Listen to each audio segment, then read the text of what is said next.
ketika kita ketemu ya sama pasien diabetes ya kita harus pintar-pintar untuk menggali ini background mental atau background psikososialnya maupun ekonominya bagaimana. Jadi bukan cuma gunanya aja yang kita cek atau mungkin obatnya habis apa enggak, tapi kita harus melihat apakah pasien ini sudah acceptance atau menerima kondisinya. Berarti dokter ini bukan hanya mengobati hanya secara fisiknya saja, tetapi juga memperhatikan dari kesehatan mental, pikiran dari pasien diabetes tadi. Stres itu salah satu pemicu yang membuat orang jadi demotivasi. Kalau udah stres, dia makannya jadi banyak. Selain kita edukasi pasiennya, keluarganya juga harus kita edukasi. Diabetes ini tidak hanya gula darahnya saja yang bagus, tapi kesehatan mental dari penderita diabetes ini juga harus tetap terjaga. 3, 2, 1.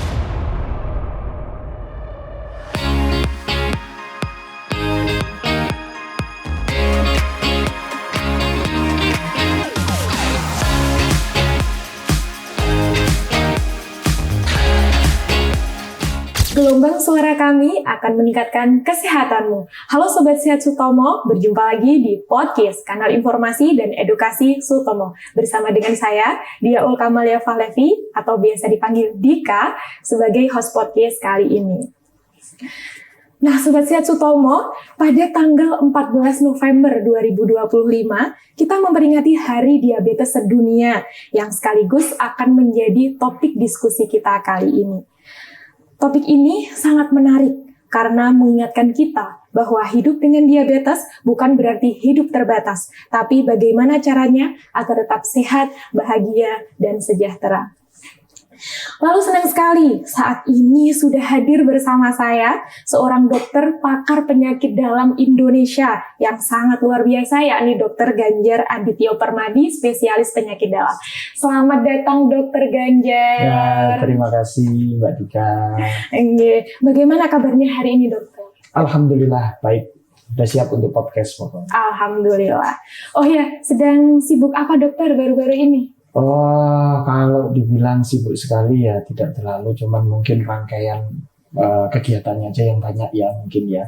Jadi karena kita posisinya sekarang ada di RSUD Dr. Sutomo, iya betul, di mana rumah sakit dengan rujukan pusat rujukan Indonesia Timur ya. Jadi kita melakukan banyak hal di sini, mulai pelayanan yang berkaitan dengan pasien, kemudian pendidikan karena kita juga sudah jadi dari dulu sudah jadi ini ya General Academic Hospital ya, iya, betul.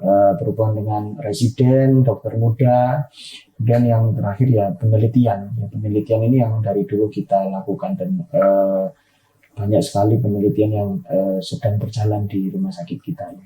Masya Allah, luar biasa. Terima kasih banyak dok sudah meluangkan waktu di sela-sela kesibukannya tadi untuk berdiskusi bersama kami pada hari ini. Lalu sebelum kita lanjut, monggo dokter berkenan untuk menyapa Sobat Sehat Sutomo terlebih dahulu. Baik. Halo Sobat Sehat Sutomo, selamat datang di channel RSUD Dr. Sutomo di podcastnya ya. Perkenalkan saya Dr. Ganjar Adityo Permadi, spesialis penyakit dalam.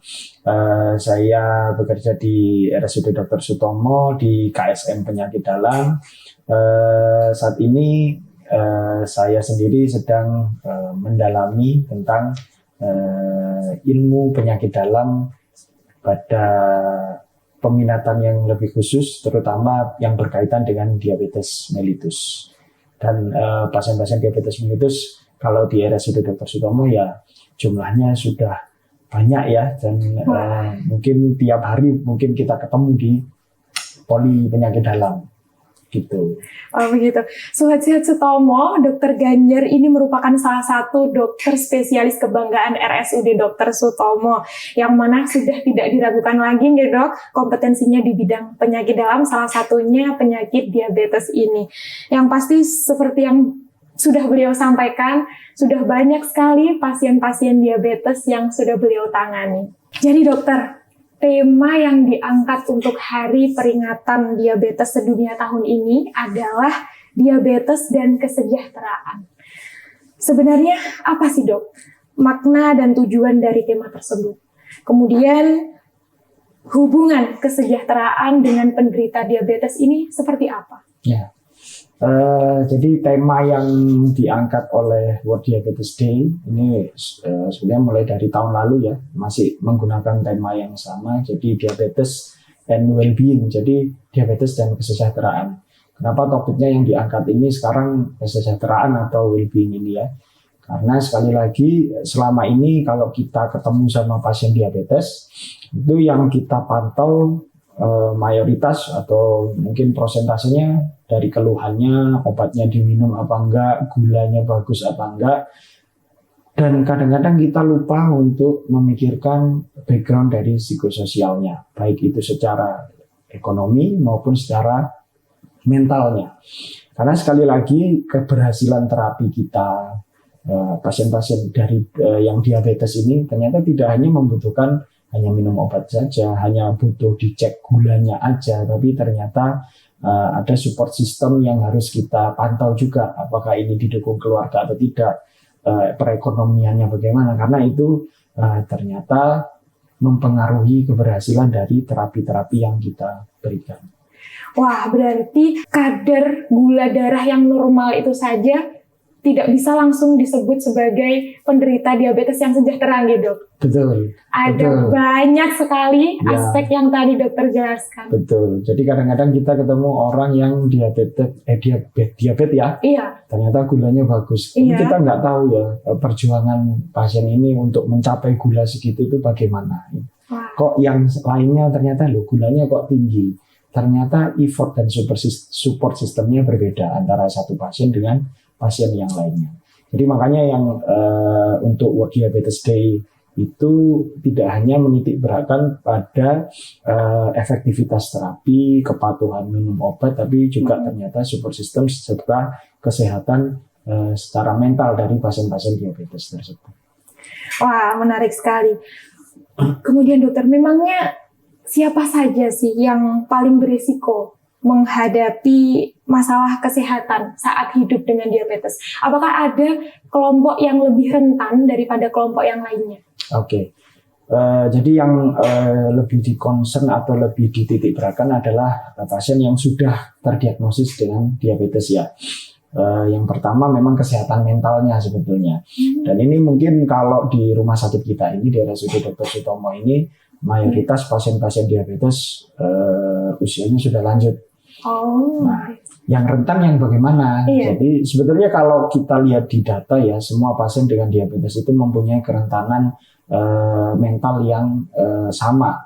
Cuman kira-kira problemnya atau pencetus untuk gangguan mentalnya ini yang mana, itu yang berbeda-beda dari segmentasi usia. Mulai dari yang muda pun ada rentan juga. Misal karena katakanlah kalau pasiennya ini masih muda, diabetes, dia masih aktif bekerja, pressure di kerjaannya juga tinggi, tapi support sistemnya dia juga tidak terlalu mendukung, itu bisa menimbulkan gangguan ya pada mungkin secara psikisnya juga bisa terganggu. Itu kalau dari usia yang aktif ya. Iya. Kalau usia pensiunan mungkin atau lansia itu juga jadi beban mental juga kadang-kadang. Dia sudah lansia, dinyatakan diabetes, dia harus berangkat periksa rutin sendirian, nggak ada yang nganter, nggak ada yang minumin obat, itu juga jadi sebuah tekanan mental juga bagi pasien diabetes. Jadi kalau dikatakan apakah ada usia tertentu, kalau secara statistik ya mungkin nggak ada ya, tapi memang semua yang pasien dengan dinyatakan sudah diabetes pasti akan menemukan titik di mana dia akan menghadapi ujian atau cobaan mental tadi. Jadi ketika kita ketemu ya sama pasien diabetes ya kita harus pintar-pintar untuk menggali ini background mental atau background psikososialnya maupun ekonominya bagaimana, apakah ada gangguan atau tidak. Jadi semuanya harus kita gali dari backgroundnya itu. Jadi dari semua kalangan usia nih Dok, muda pun bisa jadi apabila kehidupan sosialnya mungkin menghadapi banyak tekanan, bisa jadi lebih rentan untuk terkena masalah kesejahteraan ini. Betul. Oke. Kemudian kalau dari banyaknya pengalaman dokter menangani berbagai pasien diabetes, kira-kira tantangan apa Dok yang paling sering muncul ketika membantu pasien mencapai kesejahteraannya? Ya. Tantangan yang paling sering muncul adalah tadi ya, tekanan mental tadi. Jadi ketika kita menemukan pasien diabetes, pertama kali pasien ini dinyatakan diabetes gitu. Kadang ada pasien yang langsung menerima kalau dia dinyatakan diabetes. Lalu kita kasih atau kita berikan saran-saran pengobatan. Ketika kita berikan saran-saran pengobatan, ada yang langsung menerima sarannya, ada yang beralih ke opsi lain, entah itu secara medis atau secara non medis ya.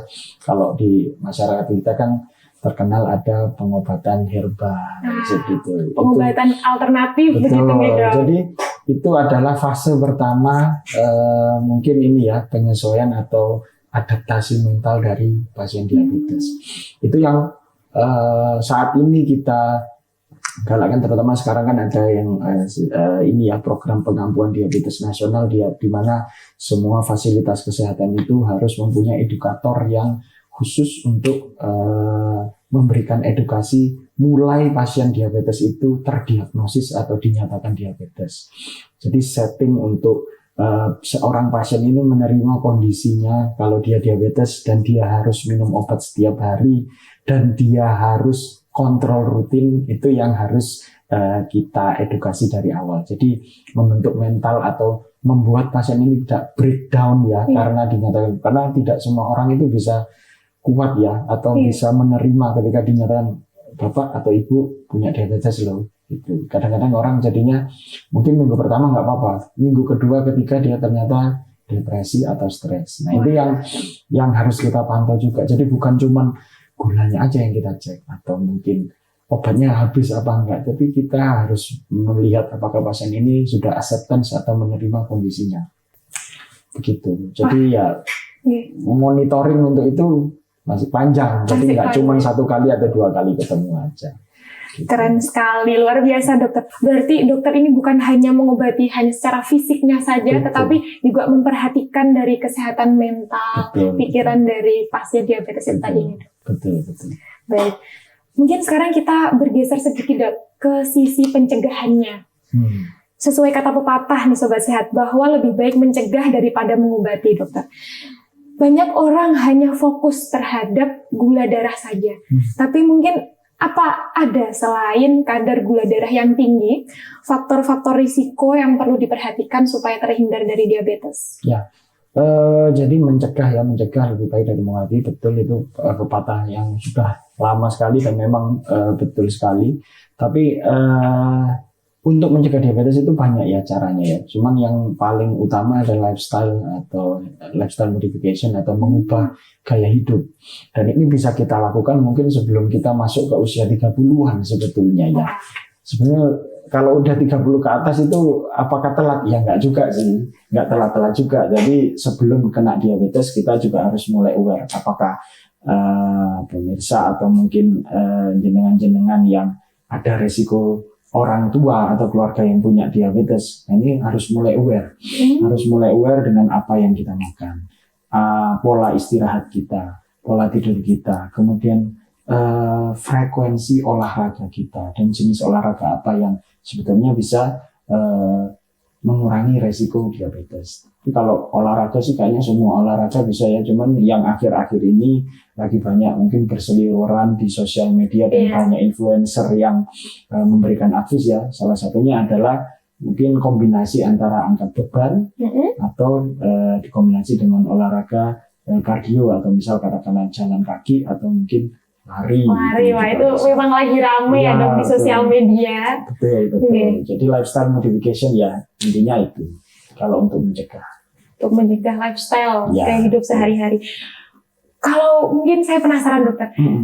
Kalau stres itu apakah bisa menjadi pemicu ya dok? Mengingat saat ini mungkin sepertinya nggak ada orang yang nggak stres dokter. Termasuk saya pasti pernah mengalami. Jadi kalau kita lihat tren sekarang ini ya, kalau saya kan gen milenial. Wah, dokter. Yang biasanya kena mental breakdown itu biasanya Gen Z.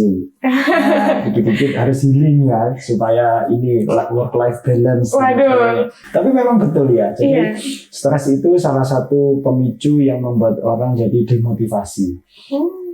Kalau udah stres, dia makannya jadi banyak.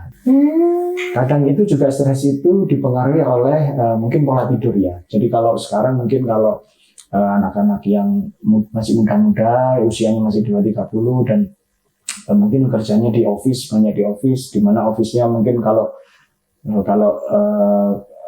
office yang di katakanlah yang swasta ya, mungkin yang jam kerjanya mulai jam 7, katakanlah jam 8 masih belum selesai, jam 8 malam udah belum selesai, masih lanjut lembur, pulang juga masih ngerjakan ini ya kerjaan kantor kayak gitu-gitu, itu juga bisa memicu stres. Nah, ketika stres ini mungkin overload, ya ini akan memicu seseorang itu akan mungkin habitnya akan berubah. Wah.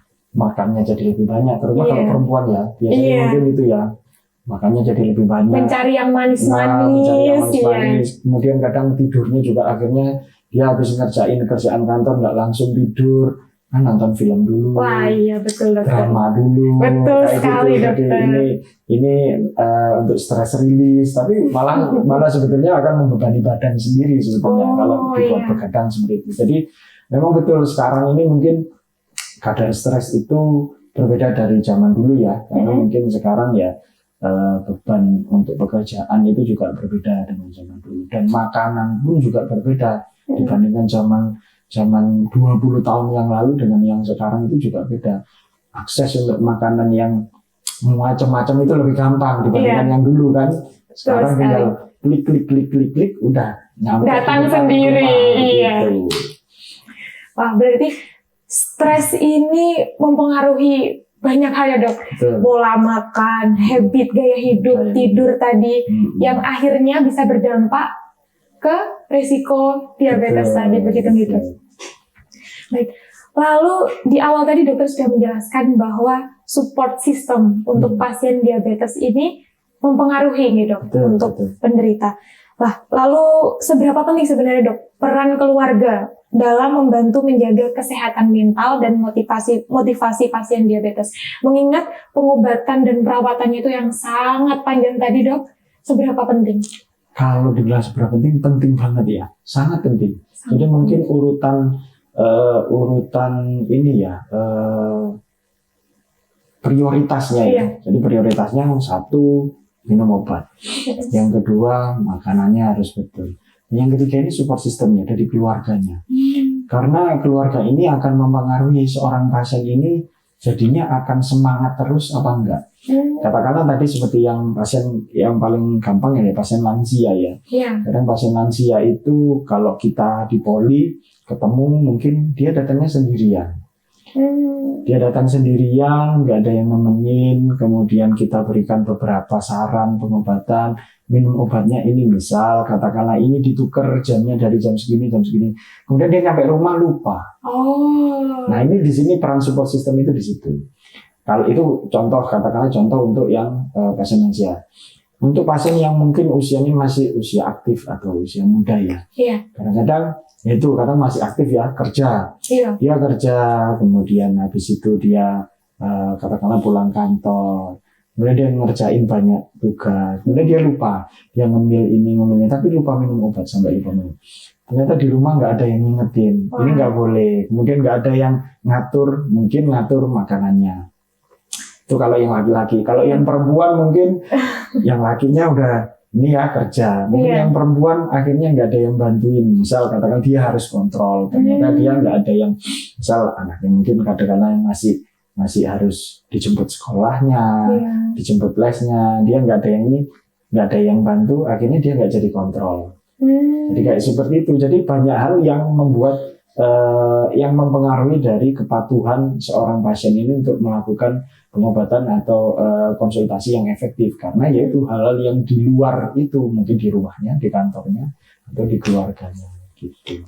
Berarti dukungan keluarga ini tadi sangat Sangat penting, penting, karena betul. mempengaruhi juga motivasinya untuk berobat, kepatuhannya, betul. begitu nih dok. Lalu mungkin ada kalanya pasien merasa jenuh dengan pengobatan yang panjang itu tadi dokter. Betul. Kira-kira apa yang keluarga bisa lakukan? Jadi ya sama yang kayak saya sampaikan tadi ya, keluarga itu sangat penting karena yaitu salah satunya adalah mempengaruhi semangat atau mood dari pasiennya tadi. Oke. Jadi kalau dia udah sering mungkin katakanlah gulanya sering tinggi, terus tambah dimarah-marahin, jadi dia akhirnya demotivasi. Jadi sebetulnya yang harus diedukasi itu sebetulnya kalau di program pengampunan diabetes nasional itu ya, itu juga ada selain kita edukasi pasiennya, keluarganya juga harus kita edukasi supaya keluarga itu juga sama-sama paham. Jadi pasien diabetes ini minum obatnya harus gini loh, jenisnya obatnya itu ada ini. Kalau pasiennya itu salah cara minumnya bisa diingatkan oleh keluarga. Kemudian makanannya itu harus ini loh, terus kemudian aktivitasnya itu harus minimal seminggu begini itu ada semua. Jadi keluarga juga harus tahu. Jadi ketika seorang pasien diabetes itu demotivasi, keluarga itu juga bisa memberikan semangat dengan mengingatkan sebetulnya. Misal diingatkan, dianterin kontrol, itu kadang-kadang kan juga memberikan ini ya, mungkin semangat akhirnya. Dan diantar sama anaknya, diantar sama orang tuanya, kadang-kadang kayak gitu, ditemani ngobrol ketika nunggu antrian, kayak gitu-gitu, itu mungkin bisa memberikan ini ya, memberikan efek mengurangi kejenuhan. Kan orang kalau ya katakanlah tiap bulan harus berkunjung ke poli, ya polinya itu aja, itu kan ya kadang-kadang bosan. Ya. Jadi ya menyemangati sih sambil ngingetin apa yang nggak boleh dilakukan kayak gitu-gitu. Wah, betul sekali dokter. Lalu kalau tadi dokter sempat menyinggung tentang lifestyle atau gaya hidup, ini sangat penting untuk mencegah terjadinya diabetes. Kalau untuk penderita yang sudah terlanjur terkena diabetes, kira-kira seperti apa pola makan, aktivitas, atau mungkin kebiasaan yang dianjurkan? Ya. Jadi yang penting satu dari pola makan ya. Dari pola makan. Kalau guru saya bilangnya ada yang bilang jamu ya, jaga mulut. Kemudian kita harus tetap membatasi. Jadi kalau makan itu ya dibatasi, kemudian diimbangi dengan olahraga. Jadi kalau kita bilang dok kita nggak boleh makan apa aja, ya hampir semuanya mungkin nggak boleh dimakan ya. Tapi kalau kita bisa membatasi dan kita makannya dengan kadar yang cukup dan diimbangi dengan olahraga, kemudian minum obat teratur, insya Allah sih target untuk pengendalian gula darahnya bisa tercapai. Jadi yang pertama lifestyle-nya. Jadi makanannya harus diatur, bisa konsultasi dengan nutrisionis. Jadi kalau di program pengampunan diabetes itu ada edukasi khusus dengan ahli gizi atau nutrisionis. Kalau di rumah sakit kita sudah ada sih banyak ahli gizinya, di Poligizi juga ada, dan itu ya bisa ditunjukkan. Jadi dalam 1 minggu itu misal kadar makanan yang boleh kita makan apa aja dan targetnya apa. Ada pasien diabetes yang tanpa komplikasi itu makanannya apa aja, itu ada catatannya sendiri. Sayurnya berapa banyak, nasinya berapa banyak, kemudian proteinnya berapa banyak.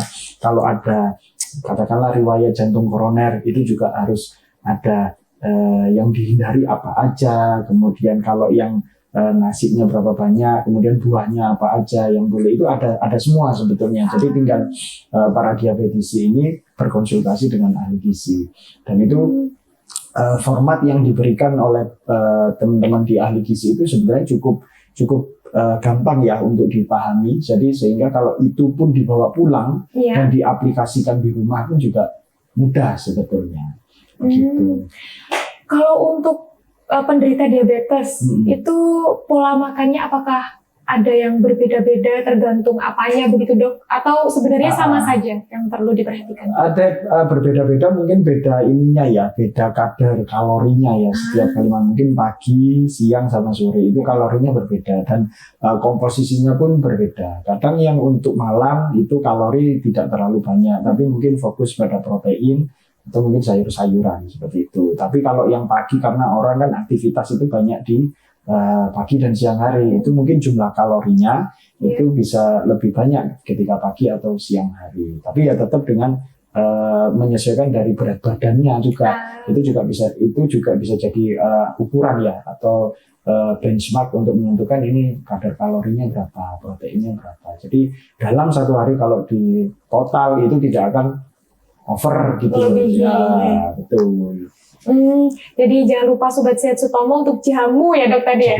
Jamu, jaga mulut. Iya. Kita beli jamu. Iya jamu bukan beli jamu ya Sobat Sehat, jaga mulut. Okay. Lalu untuk penderita diabetes memang baiknya berkonsultasi kepada nutrisionis untuk asupan sehari-hari. Betul. Lalu dokter kalau boleh tahu, apakah diabetes ini bisa dicegah sepenuhnya? Sebetulnya kalau dicegah sepenuhnya itu kalau memang belum kena diabetes itu ada yang misal katakanlah seseorang itu memang beresiko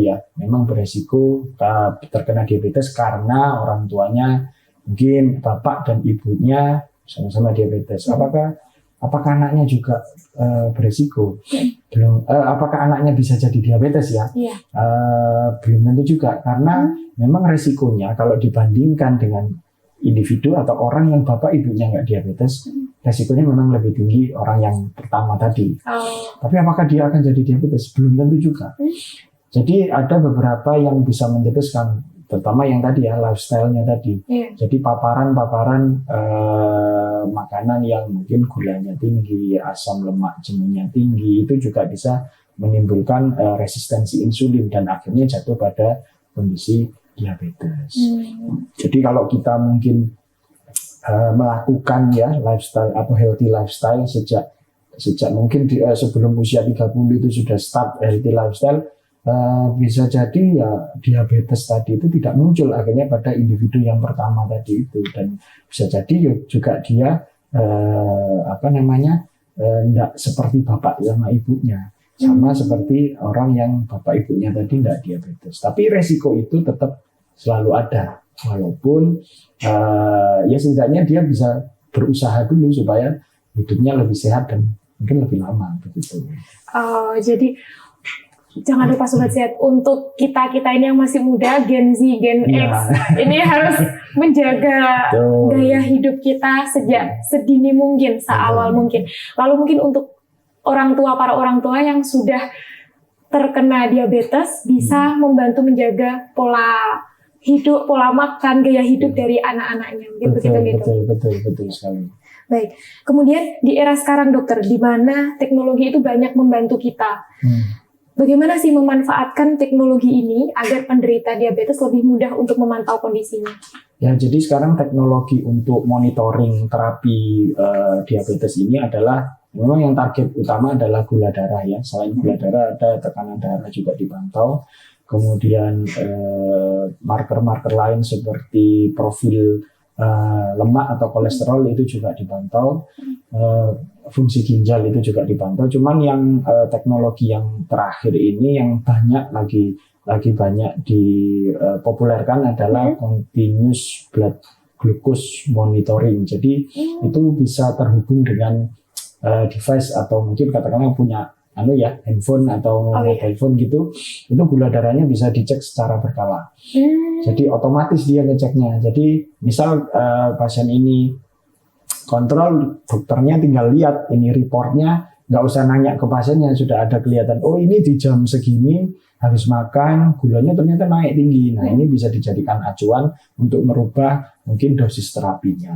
Kemudian apakah ini gulanya kok terlalu rendah? Nah ini juga jadi acuan. Misal katakanlah ini makannya ternyata kurang waktu yang pagi, atau ini dosis obatnya harus diturunkan. Itu yang pertama ya untuk mengurangi gula darah. Ada yang namanya injeksi insulin secara kontinu, itu juga ada.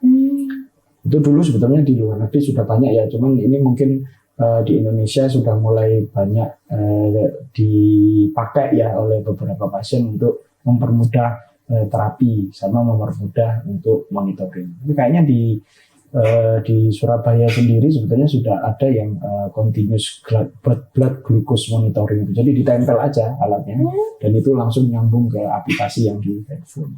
Continuous blood glucose monitoring.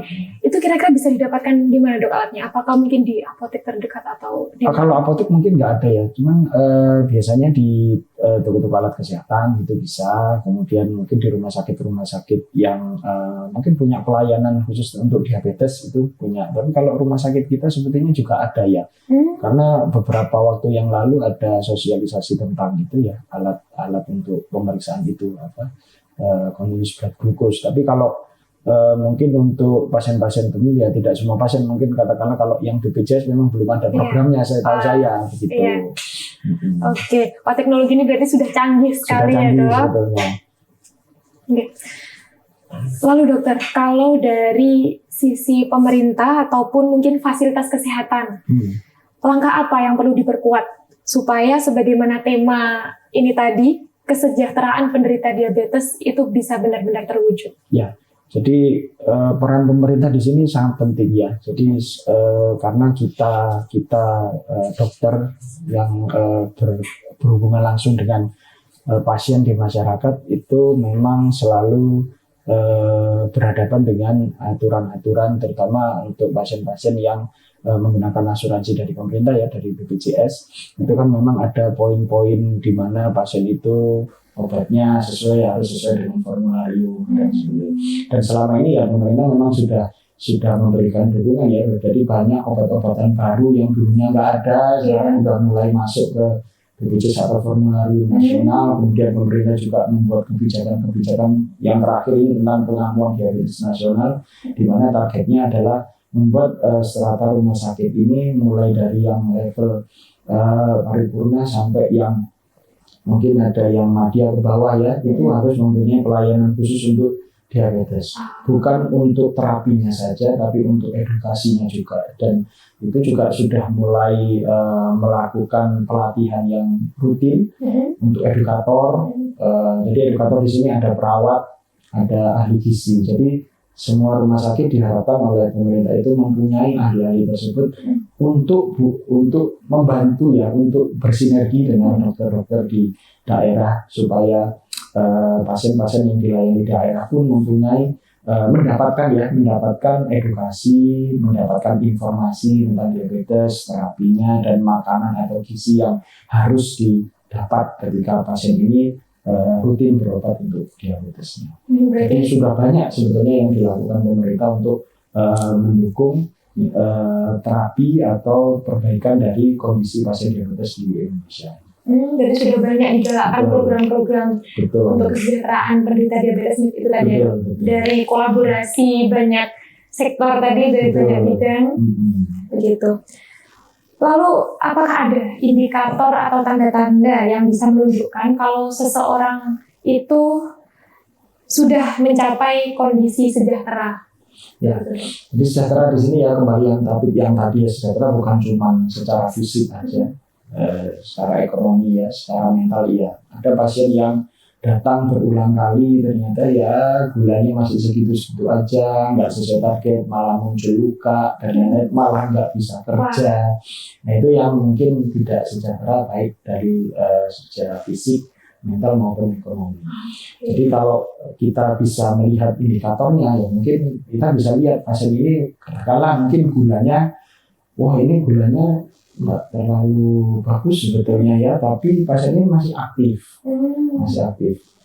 kontrolnya dia masih semangat. Karena kita tanya juga kerjaan bagaimana, saya masih aktif kerja dok, kemudian saya banyak kegiatan nih dok akhir-akhir ini, jadi itu bisa kita pantau, oh pasien ini masih bisa produktif. Nah ini salah satu indikator kesejahteraan, oh pasien ini tidak mengalami mental breakdown, pasien ini tidak, kalau istilah orang Surabaya mutung ya mungkin ya. Jadi pasien ini masih semangat kerjanya, masih semangat berobatnya pun juga semangat, walaupun kadang-kadang gulanya gulanya nggak terlalu bagus-bagus amat gitu loh. Nah ini bisa jadi salah satu indikator ya. Jadi selain gulanya tadi, kemudian mungkin produktivitasnya dan kemudian mentalnya sendiri, ini yang tiga faktor yang biasanya kita jadikan faktor poin yang bisa kita monitor, ini pasien ini masih semangat apa enggak dan lain-lain gitu. Wah, begitu. Baik, mungkin apakah ada tips dari dokter supaya penderita diabetes ini tetap semangat dan terus termotivasi untuk menjalani pengobatannya sehari-hari? Ya, jadi untuk pasien-pasien diabetes mungkin banyak yang bertanya-tanya masih sampai sekarang ya. dok diabetes ini bisa sembuh apa enggak. Jadi diabetes ini selama ini memang belum ada obat yang bisa menghilangkan secara total, tapi diabetes ini targetnya adalah meregulasi atau mengontrol gula darahnya seoptimal mungkin sesuai target, dengan tujuan ketika gula darah ini targetnya sudah tercapai, pasien-pasien diabetes ini bisa beraktivitas atau produktif sesuai yang diinginkan dengan tetap menyandang diabetes tapi dengan berobat rutin. Jadi jangan patah semangat untuk berobat rutin. Yang satu, ketika ada masalah tentang komplikasi obatnya, kemudian keluhannya, jangan sungkan-sungkan untuk menyampaikan ke dokternya supaya dokternya tahu ini ternyata efektif apa enggak terapinya. Jadi seperti itu. Jadi tetap rutin kontrol, tetap konsultasi kalau memang perlu, konsultasi ke bagian nutrisi atau gizi itu juga perlu. Dan jangan lupa ya, pola hidup sehatnya jangan sampai ketinggalan. Jadi untuk para penderita diabetes di luar sana, tetap semangat, jangan patah semangat untuk terus rutin berobat. Kalau ada keluarga, teman terdekat yang mungkin menderita diabetes, selalu dukung, ingatkan, ditemani, dimotivasi, begitu ya dok? Betul. Wah, tidak terasa dokter, sudah di penghujung diskusi kita sekarang. Sebelum ditutup mungkin ada pesan-pesan untuk Sobat Sehat Sutomo khususnya terkait dengan peringatan Hari Diabetes Sedunia tahun ini. Monggo dokter. Baik, Sobat Sehat Sutomo, memperingati Hari Diabetes Dunia ini dengan tema Diabetes and Wellbeing. Jadi diabetes ini tidak hanya gula darahnya saja yang bagus, tapi kesehatan mental dari penderita diabetes ini juga harus tetap terjaga. A healthy outside start from inside. Jadi apa yang terlihat di luar, yang dalamnya juga harus bagus juga. Luar biasa, terima kasih banyak dokter atas waktu, ilmu, dan pesan-pesan luar biasa untuk kami. Semoga pesan dari Hari Diabetes Dunia tahun ini bisa jadi pengingat buat kita semua bahwa hidup sehat dan sejahtera itu bukan hal yang mustahil asal dijalani dengan kesadaran, dukungan, dan semangat yang positif. Lalu tentu saja terima kasih tidak lupa kami sampaikan kepada Sobat Sehat Sutomo yang senantiasa menonton podcast ini dari awal hingga akhir. Jangan lupa hidup sejahtera dimulai dari kontrol gula darah, bukan hanya angka, tetapi keseimbangan hidup. Saya Dia Ulkamalya Fahlevi, pamit undur diri, sampai jumpa di episode berikutnya podcast Kanal Informasi dan Edukasi Sutomo bersama RSUD Dr. Sutomo, masyarakat sehat dan menyehatkan. Terima kasih banyak dokter. Terima kasih Mbak Dika. Sudah.